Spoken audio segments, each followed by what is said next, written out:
All right, welcome back to Power Forward. Justin White alongside Mateen Cleaves. Mateen, how you doing, my man?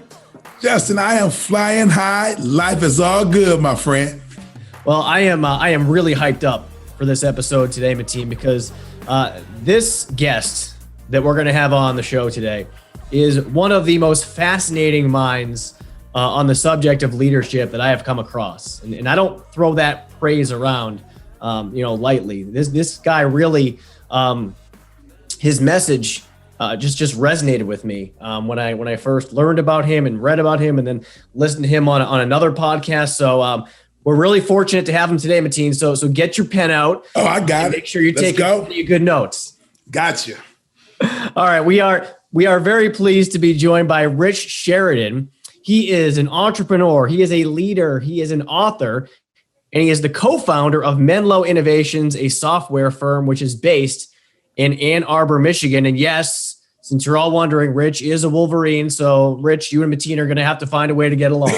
Hey, it's easier these days when it's basketball season than football season. And who would have ever thought that we would say that? But here we are, I guess. Breaking new boundaries here in 2021. Rich, great to have you with us.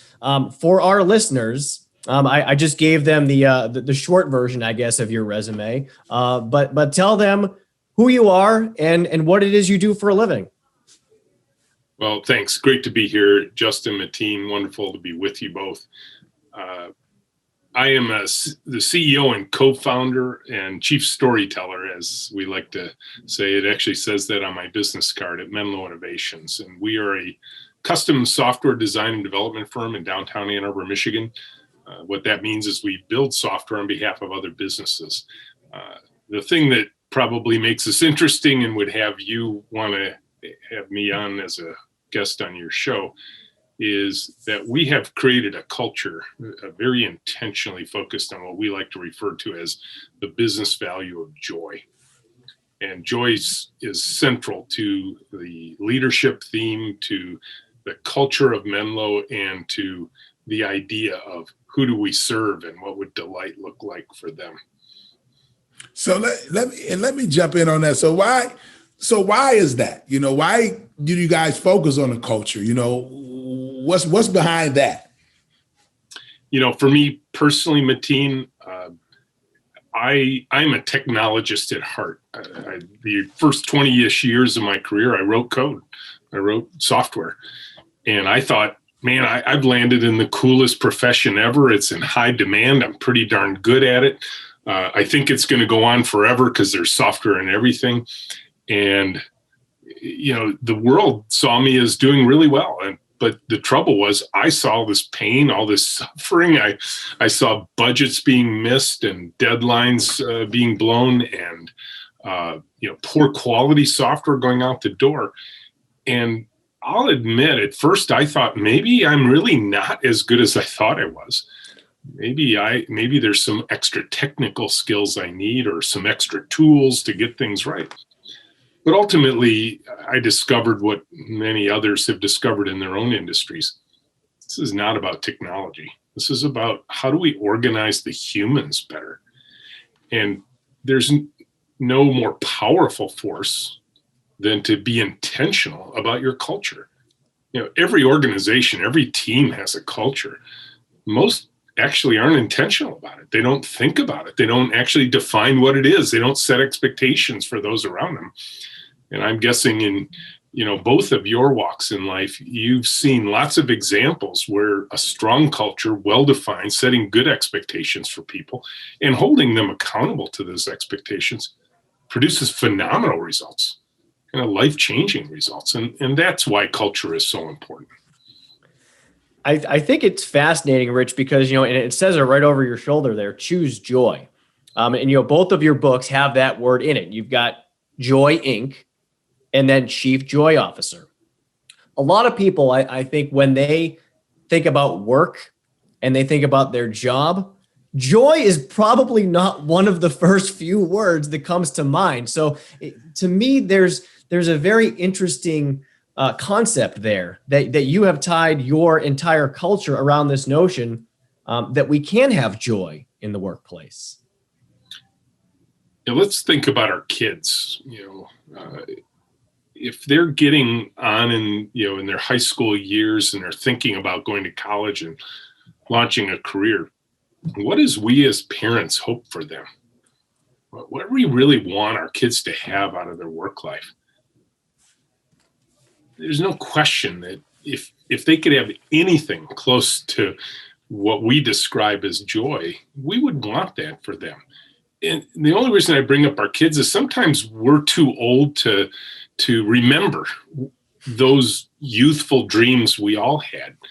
And so sometimes I think we have to look through the lens of our younger generation to see what they're hoping for. Because maybe we decided at a certain point, you know what, that's just a pipe dream. We can't have that. I'm just going to go to work. It's just going to be a job. It's a paycheck. I'll use the money I earn to go do the things that really produce joy in life.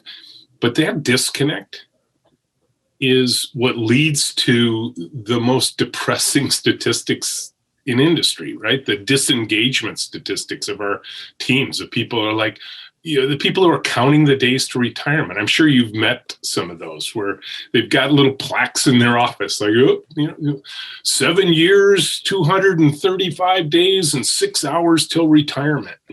What a terrible way to live most of our waking hours. Yeah, you make a good point there. And I look at you because you talked about the culture. And I want to ask you a question what are some of the things that you look for, like, say, if you're interviewing someone? Because I talked to, and what makes me think about this, I talked to a leader the other day, and he said he missed out, he thought, on some great potential because he went with someone who had maybe a little more experience, but he ignored the signs. The person with the experience was not a team person. The person with the experience was selfish. The person with the experience was negative. But it was another person that didn't have quite the experience, had a great attitude, was all about the team, but he felt he missed out on that. So have you ever had a situation like that? Or what are some of the things you look for when you are bringing people to your team?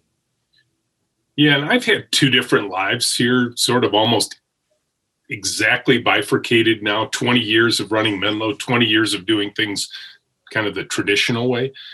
And I would say I made that kind of mistake constantly that you're describing in my old managerial life, where, I would try and find this perfect buzzword mania fit for everybody who was joining my team.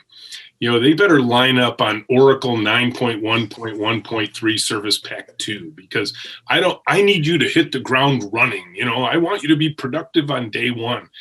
And so I built a hero-based organization.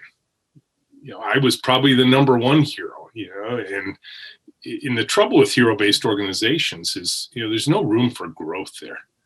The only way to scale those is scale the hero. The only way to scale the heroes is overtime. And then you start burning your people out. They stop bringing their full brain to work because they're not being challenged anymore. Now, the way all of our HR practices, how we recruit, how we interview, how we select, how we onboard. And I will say, if you're going to create an intentional culture, and that cultural intention is not present in every one of your standard HR practices, then it's just a poster on the wall. It's just a rah-rah speech once a year. You're going to find out later it's not actually, there's no intention here. So when we interview, when we recruit, first of all, this podcast itself could be a recruiting tool, right? People are going to hear me speak. They're going to hear the heart and the vision of one of the leaders and founders of the company. And some of the listeners, and I will tell you, the most we usually get is people regularly send us their children, okay? Like they have a college-age kid in their lives that is trying to figure out where they're going next. And, their parent hears this podcast and they're telling their kid that night, you want to go work for this guy, right? Because, it's like that desperate scene on the Titanic where the parents are handing their children off and saying, please, it's too late for my career, but save my child. But when we interview, we start teaching our culture from the moment of first contact. we have this unusual construct at Menlo where two people work together all day long, sharing a keyboard and a mouse. We're doing it virtually now, of course, because that's safer. But they're literally together all day long, working together, sharing a single task. This is our work done together. Those pairs switch every 5 days. So this is one of the constructs we use to build a strong team. Well, you can imagine the interview better hint at this, because this is a very different way to work. So when we interview, we bring a group of people together and we pair them with other candidates.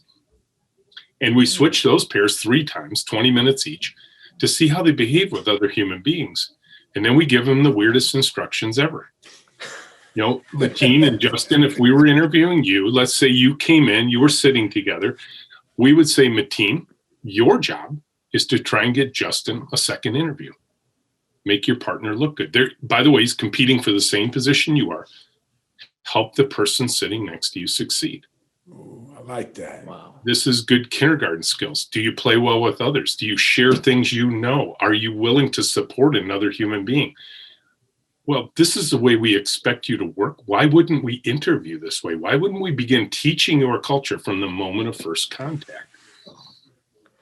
You know, just listening to you talk about the way that your company approaches these things and the vision that you clearly have, I'm curious what impact your culture has on not just business internally, but from an external standpoint. Because one thing that's really interesting about you and your company, Rich, is that at least pre-COVID, you had thousands of people every single year asking if they could come see Menlo and see what your culture is all about. So I'm curious if you can share with us just kind of what impact that has had, because, you know, in our business, it's interesting. A lot of our clients will come to our office pre-COVID and they will be blown away by so many things. But the number one thing they leave with is that culture. And they say, I want to take a piece of that back to my office and spread that amongst my team. So what's been your experience with that with your clients? Well, I think the idea of culture, it's not a new one. Business books have been written about it for decades now. I imagine there's at least 15 minutes in any MBA program that talks about culture. It says, hey, you should think about this, right? But if you become a serious student of culture, if you start reading books, if you go to conferences, if you talk to others, you listen to great podcasts, I'm pretty sure there comes a point, sounds like you experience it like we do, where the student of culture says, you know what? I wish I could at least go see an example of the things I'm reading about. Could I just see one in operation? I mean, I get the general concepts, but let me just go watch one, right? And I think that's why thousands of people a year come to see us from all over the world. Literally, they get on airplanes from every corner of the planet, come to Ann Arbor, book a hotel room, come to our office. Of course, that all ended a year ago, almost exactly. And we decided to start offering virtual tours of the virtual Menlo. We started that in June. We've already had visitors from 49 countries and 37 states since June. There is clearly a hunger out there in the world for this idea of what does it take to build an intentionally joyful culture. I love that. I love that. And it's funny because I'm sitting here thinking and I'm laughing about the interview process. I'm still thinking about what you said. You said, make the other person look good. I'm saying, Richard, I stayed up all night to make myself look good. I've talked to myself in the mirror. And so I think I like that tactic because, I mean, that got to totally like catch some of those people off guard. But if you're really a genuine person and you're all about the team, it'll be easy. It'll be easy to do. So I like that. Let me ask you that because we're talking about culture. So let me ask you this. When did that the light click on about the importance of culture? Did you always have that? Or did you play sports growing up? Did you have parents parents that was big on, like, when did the light click on about culture? You know, pain is a great teacher.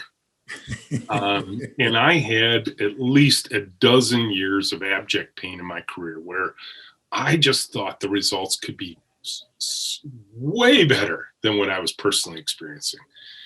And so I became a student. I probably wouldn't have used the word culture back in the days that I started reading books. What I was really interested in is just leadership, management, organizational design, all those things. Like, how do we organize the people better? So I started reading books by Tom Peters, In Search of Excellence, Peter Senge's book, The Fifth Discipline on the Art and Practice of Building a Learning Organization, Peter Drucker's books on management. All of these books were telling me some companies have achieved it. Some companies have gotten there. You haven't. You got to figure out, and they didn't tell you exactly how they got there, but you started seeing hints of this kind of thing. But there was a moment, just a mind-bending, life-altering moment for me. And it was when I took my youngest daughter, Sarah, into work with me when I was a newly minted VP. I think I had the job for a few weeks. Ann Arbor Public Schools has this program that says, take your child to work, let them see you work. Maybe it'll inspire them on a career of their own. So I brought my 8-year-old daughter in with me to watch the VP work. Can you imagine a more boring day? Oh, my dad does email all day. How exciting. I can't wait to get out in the work world. And so at the end of the day, I asked her, I said, Sarah, your teacher's going to ask you tomorrow, so I better ask you now, what did you learn today? What did you see?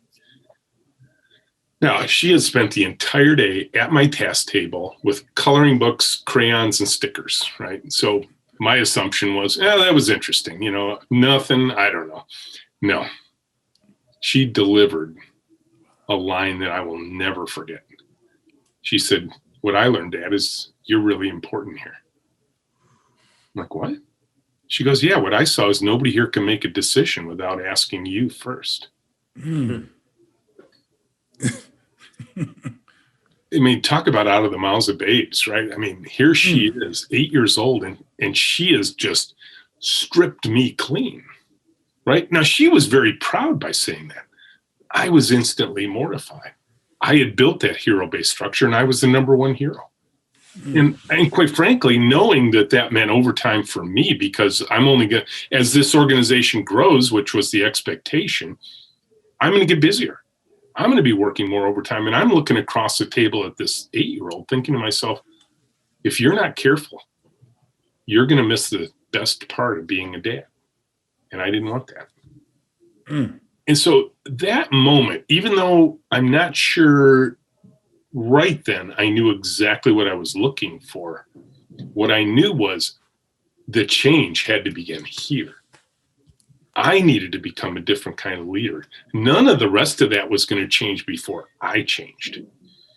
And then 2 years later, I had another sort of click moment when I read a book by a guy named Kent Beck on an unusually named style of organizing software teams. He called it extreme programming, which actually talked about this idea of putting two programmers together, working side by side on the same task at the same time.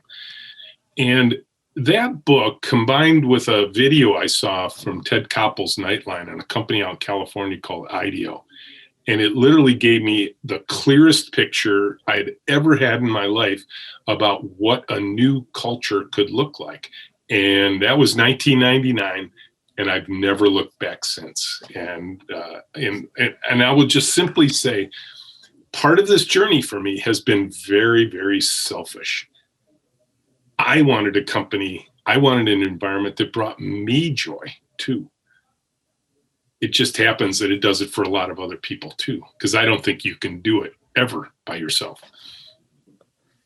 It's a great story. And you hit it on the head, Rich, with kids. I mean, so some of the things that, I have a 6-year-old and a 4-year-old, some of the things that come out of their mouths, it's just like, wow, you know what? You've got a point there. So it's amazing what we can learn from those who are much younger than us. So this whole notion of creating joy in the workplace is one aspect of your business, but I want to ask you about your company's mission statement of sorts, and that is to end human suffering as it relates to technology, which is interesting in itself because, again, you ask somebody about human suffering, and technology might not be one of the first 2 or 3 things that they mention, but with your company, and especially in this world we live in now, I mean, after all, we're recording this podcast on Zoom.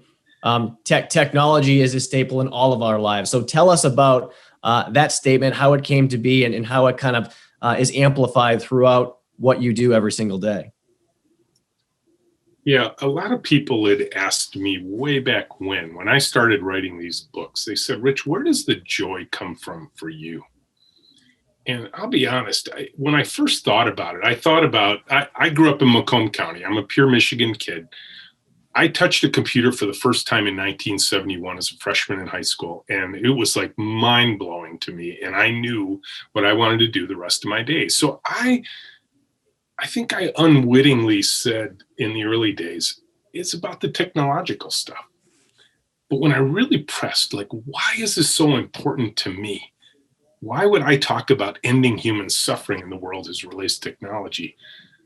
I realized there was a different story in my life, and it was one that occurred a few years earlier with my mom and dad. They bought a new shelving unit, like the kind you'd get at IKEA today. It was out in the garage in a box, and they went out to dinner and a movie. My 10-year-old, I was 10 years old at the time. I was on my own. And I went out in the garage and I built that shelving unit. I was so proud of myself. I mean, it was like 50 pieces of wood, 200 little nuts, bolts, and screws. And I couldn't wait to show them when I got home. And then it dawned on me, oh, Rich, you built it in the garage. They want it in the living room, right? So I literally inched that thing out the front of the garage, down the sidewalk, through the family room, the kitchen, all by myself. Right? My 10-year-old memory says I didn't harm it a bit. I set up Dad's books, Mom's knickknacks, wired up the stereo, and when they walked in the door, I had my mom's favorite album playing, and she cried. That's joy. Joy is serving others with the work of your heart, your hands, and your mind. And for me, that's what I was being denied. I will tell you, anybody who does technical work for a living, you can talk about your title, the cool building we work in, the fact that it's a short commute, or I get to learn interesting new stuff. But at the end of the day, there is only one thing that delights a technical person, and that is to see someone react to their creation like my mom reacted to that bookshelf, to say, thank you. You made my life better because of what you did, right? And I was denied that most of the time because, look, we've all gotten so used to sucky technology. We think it's just supposed to be that way, right? Think about the stupid chip reading credit card machines we all use, right? I mean, the little chevron blue lights that are like, swipe me, swipe me, swipe me. So you swipe and the person, the clerk says, oh, I'm sorry, sir, that's chip reader. Oh, then why is the little blue light? I don't know. But you got to stick your chip in. Then you don't put it in far enough. And then you're like, oh, sir, you got to pull it out, put it back. You're like, okay, this used to be a pleasurable activity. Now it's causing me pain, right? And then it blinks at you. Don't remove card, don't remove card, don't remove card. And then finally it changes subtly to remove card. You don't see it because it was so subtle. And then the machine starts yelling at you. And you're like, oh, no, everybody thinks I'm a stupid user, right? I mean, I think my industry invented that term. You guys are just stupid users. If you were as smart as me, this would all make sense. Like, why do we need to be as smart as you? Couldn't you make the computer as smart as me, right? And so all of this, we've gotten so used to it, feels normal. But I will tell you, if you just spend the next 24 hours in your life watching how many technological things you get frustrated with, where you just want to grab the computer and say, why does it work like this? It doesn't have to be that way. And so we created an entire company with that myopic focus. We had to invent a whole new practice to do this. We call it high-tech anthropology. And the reason we call it that is we have to study the people we're going to serve, and we have to study them as anthropologists would in their native environment. Learn their words, their vocabulary. How many times do you have to change your vocabulary because the computer calls it something different than you would? Wouldn't it be neat if the computer used your words rather than the words of the programmers? And so empathy, compassion, understanding, and ultimately ending their suffering so that later they say, I love the software. That's what we're aiming for. I love that. And it's funny because when I talk to leaders, I tend to say, simplify it. It's not how smart you are. Can you make me understand it? Sometimes you're delivering a message and it's not registering with who you're leading. Then to me, that's your fault. Simplify. All the great coaches, I have a sports background, so all the great coaches I've been around, or even great leaders in business, are the ones that could simplify it and make it easy for the people they talk to. And it's funny, another thing, I was laughing when you talked about when you built the shelf and you had the record plan and you look for that validation, because I dibbled and dabbled in the music industry, and I had an artist that I supported, and he would make songs and he waited on my reaction. Yeah. And so, and he was great. And I'm thinking like, dude, what do you care what I care? But I realized at an early point that he looked for that validation, and that kept him going. Well, yeah. I mean, if you create music, which is in many ways a form of technology, right? And nobody likes it but you.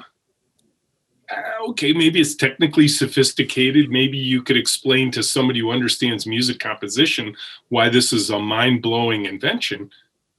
But most musicians I'm familiar with, they want people to be calling the radio station and say, play this song, put it on Spotify, download it, go to the concerts, stand up and cheer and sing every word like you know it. I mean, I can probably, you pick 5 Elton John albums, and I think I could not only have every word of every song, but the right inflection points at every word and that sort of thing. I mean, it's just amazing how much of our heart and soul we give to things we love like that. And music's a great example of that. Rich, your culture is clearly very well thought out. It's very, very intentional. There's a lot of strategy behind it. One very interesting thing, though, about the way Menlo operates is that you love to encourage your people to try things out, to experiment, if you will. The notion of take action versus take a meeting. And it kind of, to me, what it seems like is you're kind of taking some of that quote unquote red tape or that bureaucracy that exists in so many companies. And you're saying, look, we don't need to do that. Let's just try it. If it works, great. If it doesn't, oh, well, at least we tried. Tell us where that belief system came from and what the impact of that is on your company.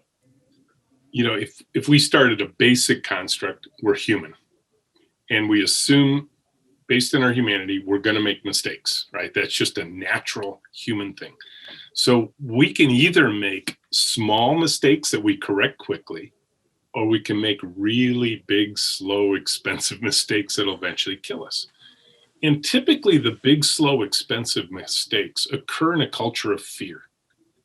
The fear that, somebody's demanding something be done exactly right on time and so on. And everybody's afraid to share how it's going, because if it isn't going well, I'm going to hopefully kick this can under the rug, shove it under the rug. And when they finally figure out it's not working, they won't even be able to identify that I was the one who made the mistake, right? So we have this simple construct at Menlo. Number one is make mistakes faster. Again, in the spirit of you're going to make mistakes, so let's make small ones quickly. And then the other one is, rather than debating endlessly in meetings and forming committees to write policies about things, let's take action. Let's run the experiment. And part of this has to do with creating an environment where people aren't afraid to try things.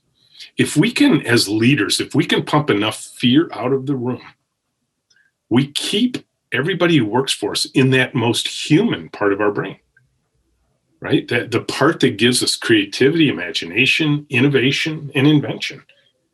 There's a lot of talk these days, I'm guessing even in your world, what you guys do, about AI. Could AI replace so many of our people? AI will never replace creativity, imagination, invention, and innovation. Just won't. We need more of our humans these days in our businesses, not less of them. And a fear-based management system that says, don't you dare make a mistake. And if you do, it's going to affect your employment with us. It's going to affect your next annual performance review. We're going to count your mistakes versus everybody else. And the one who made the fewest mistakes is the one who gets the highest raise. All those crazy notions that we've watched for decades in poor management systems is coming home to haunt us now, because the companies who have a take action versus take a meeting kind of posture are the ones that are succeeding. And the other ones, the competitors, are being left behind. Even if they're big, even if they're massive, right? They're being left behind. I mean, look at Sears. Sorry, guys, you had over 100 years to figure out how to do this. And, and Amazon first came out in, locally here in Ann Arbor, there was a really big operation that just evaporated before our very eyes. It's called Borders Books. You probably remember their bookstores. Oh, yeah. I love them. Amazon's first website launched in 1993. Borders went out of business. I think their last, court filing was like 2010. I mean, they had 17 years to figure out how to respond to Borders. What was going on there? Why could they not adjust? Why could they not adapt? I would declare they lost their mojo around creativity, imagination, invention, and innovation. And this is an existential threat for all companies these days, right? I don't care who you are. I mean, even Amazon has that challenge. I like that. And I like what you said, Richard. And I love that approach. And what I'm thinking is empowerment. What's coming out of that, building confidence in others. And I like I always talk, on our podcast about my sports background. And even in sports, I played with coaches that had players, they were scared to go out and make mistakes. And whenever I played a game like that, I made a ton of mistakes. And then I look at the coach who just let me play, let me use my creativity. Made a couple mistakes along the line, but I tend to play good around folk like that. So I hope our listeners are really paying attention, especially if you're leading people. Don't be afraid to empower them, let them screw up. I always say the one thing about a mistake is, okay, now we know how not to do it, and then you build on it and you move forward. So I'm glad you said that, Richard, because I think that's going to be very impactful for our listeners, not only our listeners, but people that lead others. And you think of a sports context, at the very least, when you're at practice or you're in a game, you can see the whole team. Most businesses, you can't do that, right? There's all this subtle stuff going on in conference rooms or down that corridor or on the second floor and everybody else on the third floor. And you can't see the whole team operating. And so you got to work harder at it. I'm not saying sports is easy, but I think when you start separating your people and pushing them out into physical different locations and so on, it's even harder to get that sense of relationship, of playing off of one another, of trusting other people on the team that if you do falter, they're going to pick up after you and all that sort of thing. Because if you go out onto the court and, and everybody else in the team is like, watch this, the team's going to really screw up and we're going to let them. We might even lose the game, but that's okay. At least we taught him a lesson, right? It's like, really? Like, why are we here? What are we trying to achieve?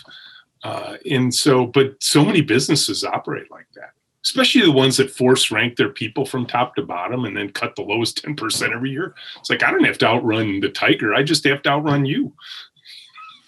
I can make you look bad just by saying something awful in the coffee room loud enough so the CEO can overhear it. Like, oh, you hear that project Mateen's working on? I heard it's in trouble. He seems really worried. Has anybody checked in with him? It's pretty easy to do. Rich, it's so fascinating. This company and culture that you've created. We talked about it earlier. The thousands of people who ask to come to Ann Arbor every single year to see it for themselves and try and take a piece back to their office.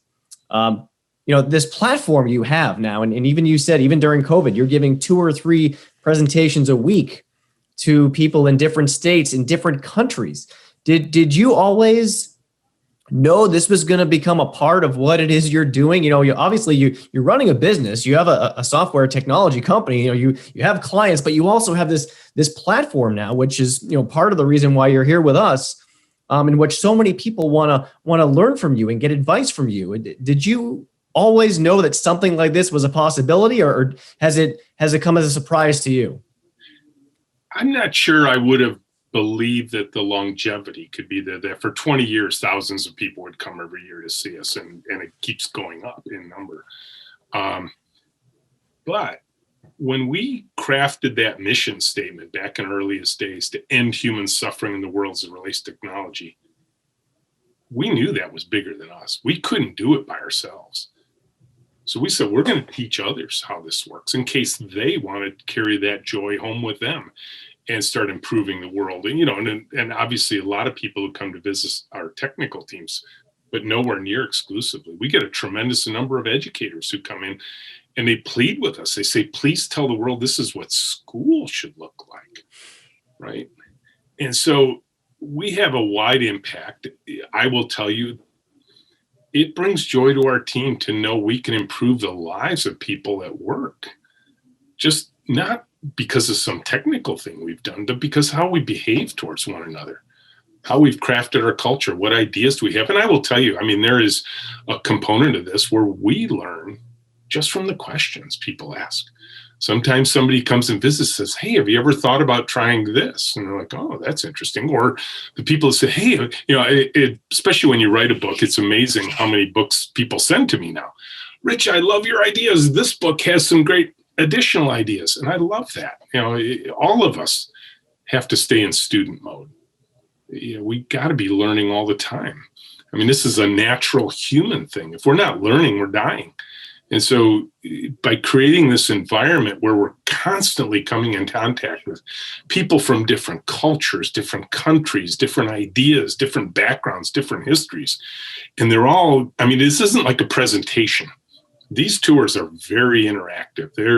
They're meant to be hands-on. They're going around. They're not sitting in a conference room watching a PowerPoint of the Menlo that's 30 feet away. No, they're out in the room, walking around, talking to our people, seeing how we work, seeing our visual management artifacts, all that sort of thing.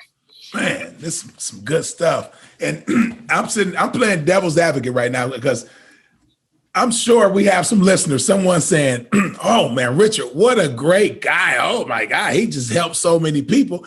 And there's somebody saying, well, wait a minute, this guy is crazy.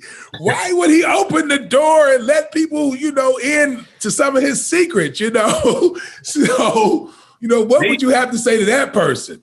Maybe I am. I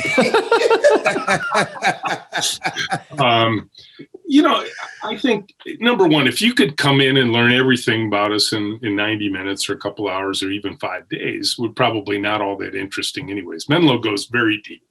Second is we're a work in progress ourselves. You could copy Menlo today, and that's not even our intention. We're not trying to tell people, hey, look, we found the one true way of work. No, you gotta customize it for your own intentions and your own business model and everything else, and your own unique approach to business and your history and all that sort of thing. So we're not trying to tell anybody they should make themselves look like us. It's just simply, again, back to what I said earlier, wouldn't it be neat to go see a living, breathing example of a culture that works, and one that you can speak to so effectively because everyone understands it? I'll give you the weirdest version of this. Is just fascinating. We had some visitors in to visit Menlo, and they came from an automotive manufacturing firm down in Tennessee. And they were spending the day with us, and they were really focused on this idea of pairing two people together, right? It just, for most, that's like kind of mind blowing, especially for introverted software engineers. Do they really like to work together? Blah, blah, blah. Exact same day, we had a class going on in our culture. We teach a one-day class, Intro to the Menlo Way, and there were a bunch of people from different companies there. And there were two programmers in that room who were just adamant. No way, no how. I would never like to. This is the dumbest thing I ever heard. I can't even believe I'm wasting a day here doing this. And they were just poking at us all day long, which is fine, right? We don't assume that A, that you should work like us, and B, of course you should have questions. That's why you're here.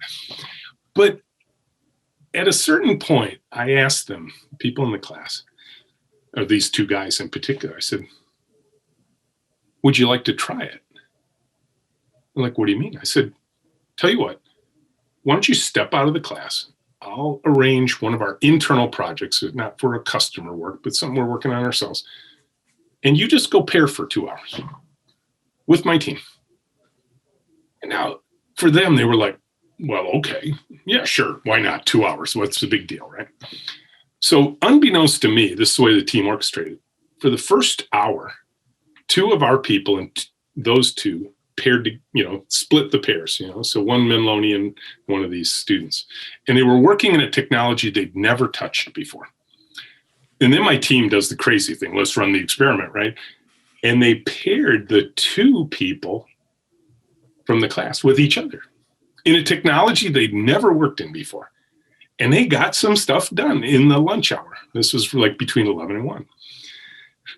So later, I'm interacting with these visitors who were in from Tennessee in a different conference room. They didn't know anything about what was going on during the day. And they were like, tell me how this pairing thing works. So I said, well, hold on a second. And I went and I got these two guys from the class. Okay. Now, I didn't tell them they were in a class. The visitors assumed I had grabbed two of my most senior people from Menlo. And I didn't know what they were going to say because, I knew that just a few hours before, they were like, this is the dumbest thing I ever heard, right? So I didn't know how they were going to respond. So I ran the experiment within the experiment. And so I bring them into the conference room and I said, hey, guys, these guys have some questions about pairing. Would you be willing to answer a few questions? And they're like, yeah, sure. Now, again, neither one of them knew that they didn't know what the situation was.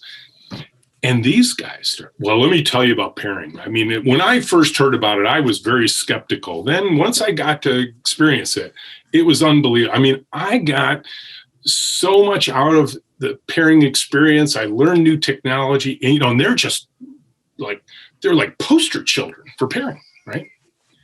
And at the end, you might imagine the question that the visitors had. They said, oh, well, how long have you guys worked at Menlo? They said, oh, we don't work here. What? Yeah, we're over in that class over there. We just had a chance to experience it for a couple of hours over here. These guys were like, and I said, so all those complaints where this won't work and you won't, when did you have those? Oh, about 9:30 this morning. So, I mean, the fact matter is, if we're not willing to try those kind of crazy things, yes, then we are crazy. There's no question. We're just crazy in a way that I think produces good results. What a story of running the experiment and the experiment working out perfectly. Rich, I know that you have so many people who ask you for your advice on how they too can create a culture that is joyful. You've got a great analogy about an airplane as it relates to this particular topic. I want you to share that with our listeners because I think there is so much value in this for anybody out there, whether you are a leader or not, whatever it is you're doing. This is really great stuff. The metaphor I draw here is one between the forces at work on an airplane that most of us are familiar with, even if you don't have a pilot's license like me, and the forces at work on a human organization. So airplanes, in order to get off the ground and fly reliably, they have this force of lift that has to overcome the force of weight and gravity. There's a force of the propeller jet engine that pulls us forward called thrust, and the force of drag that holds us back. And in order for that plane to get off the ground, you better have more lift and thrust than weight and drag. So what is the analogous forces at work on a human organization? That lift of human energy. Probably one of the most squandered energy sources on the planet. You can typically walk into a company and evaluate for yourself, is there palpable human energy in this company or not? Right? Just on how they talk, what the atmosphere is like, how quiet it is. The weight that holds us down, that weight of bureaucracy, meeting load, the idea that, we better have a certain level of executives from that point up in the organization. They should be human sacrifices to meetings, right? And then the thrust of purpose, this externally focused purpose focused on two important questions. Who do we serve and what would delight look like for them? And the drag of fear that holds us back. This idea that, and I will tell you, for the first 20 years of my career, I was taught to lead with fear. And then I became really good at it because I had been brought up in that environment. And I'm not talking about the fear that keeps us alive or keeps our companies alive. I'm talking about the fear that is used artificially in order to motivate people. The raised eyebrow at a meeting. Hey, how's it going? What you working on? Are you almost done? Are you coming in this weekend? I thought you were the guy to do this. I might have been wrong. All that kind of crap. And so there are many things we can do in this world to improve this, but ultimately for leaders to get their little organizational aircraft off the ground every day, you better decrease that fear. You probably never get rid of all of it. Shrink the bureaucracy, increase your focus of attention on the human energy of the team, make sure everyone understands the clear, externally focused purpose. Who do you serve? What would delight look like for them? And if you do this in the right way every single day, your little organizational aircraft will get off the ground reliably, just like an airplane does. How about that for a flight plan, Mateen? Oh man, that was so impressive. Listen, I got better today. I'm sitting here happy, man, because I try to get better every day. And I know today, man, just sitting here with you, man, I got better, man. That was impressive. Thank you. Definitely. I loved it. For our listeners out there who want to check out Rich's books, again, they are called Joy Inc. and Chief Joy Officer. And I guess, Rich, they could still reach out about a virtual tour, right? I mean, I'm sure people are going to be lining up, lighting up the phones, wanting to book their appointment to come out to Menlo when you guys are back to doing the tours. But the virtual tours are still going on, right? Yep, they are. Just go to our website. Right on the homepage says tours and workshops. The tours are free. They're 90 minutes. We do 2 to 3 of them a week. So you can just sign up. Well, this has been a fascinating conversation. Loved having you on as a guest. Appreciate all of your insights, and I know that all of our listeners do as well. And I'm really happy because I know now that the next time Mateen and I are in a job interview, he's just going to pump my tires. He's going to do his very best to get me hired, and it's going to be a win-win. So thank you for that. Thank you for everything, Rich Sheridan. We truly appreciate you joining us. Thanks for having me, guys. This was fun.